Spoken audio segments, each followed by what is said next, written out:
I expect we're going to have a very strong year this year, and we'll see where it comes out. But we have every reason to believe the U.S. economy is still the bright spot in world growth.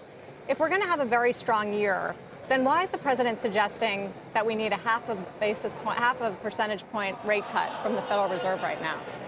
Well, I think, as you know, in my position as Secretary of Treasury, I feel obligated to respect the independence of Fed monetary policy, and I'm just not going to comment on it one way or another. Still, I mean, the president has voiced frustration all the time with the current Fed chairman. Do you feel like you picked the wrong person? I don't feel like I picked the wrong person, but I respect the president's views and his views of the economy, where he's had tremendous insight. What would you say to people who are now actually worried about the independence of the Federal Reserve, with some of the proposed nominees, Stephen Moore and Herman Cain, very close political allies to the president? I don't think there's any reason whatsoever to be concerned about the independence of the Fed. It's the president's right and obligation to nominate people to the board. These are two people that the president has confidence in, as he's picked, and they will go through the normal Senate confirmation process. And if and when these people are confirmed, I'm sure that they will have the responsibilities on the Fed board, as do all the other Fed board members, to uphold the mandate of the Fed. So you're saying Cain should be confirmed based on his past and all of the questions that surround it?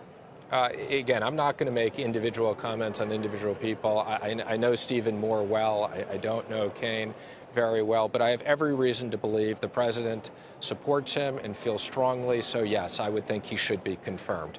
Meantime, the market has been racing ahead in 2019, near record highs. I mean, you've said before you think this is a mark-to-market business. Do you think it's a reflection of the president's policies, or what do you think's been driving the recent optimism? I do indeed, but I've also commented on you need to look at the market over a period of time. You can't look at it in any one day. I felt that at the end of the year, the market had overreacted on the downside.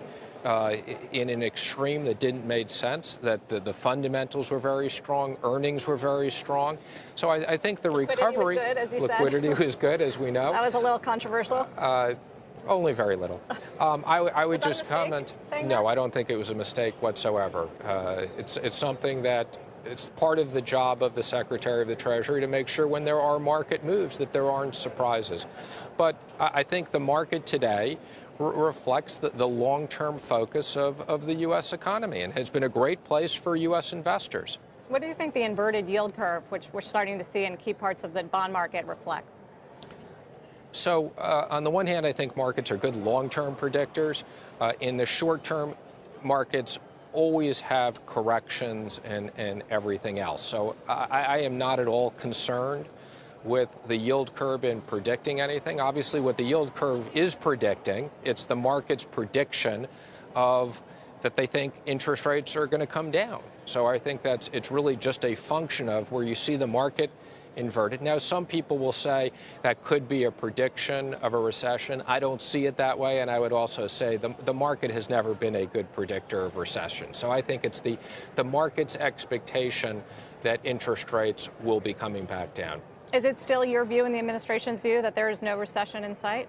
I don't see anything that would predict that. What about your performance in general? I mean, how is your relationship and your performance with the president? And I ask because you're one of the few remaining original cabinet members.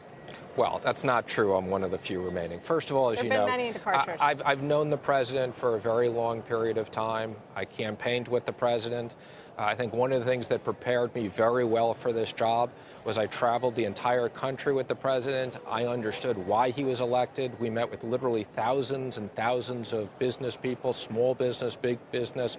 I helped develop the president's economic plan from day one. I was obviously part of passing the tax cuts, which are critical to economic growth. I speak to the president at least one time a day. And as I've said, the reason I feel comfortable when I don't agree with the president and telling him that, but I fully respect. He is the president. He was elected. And it's my job to serve him and the American people. When do you not agree? Oh, there could be issues of different things, and again, I tell the president what I think, but at the end of the day, I'd say mostly all the time we agree. We agree on all the economic policies, but again, it's a great honor to serve the president and serve the cabinet.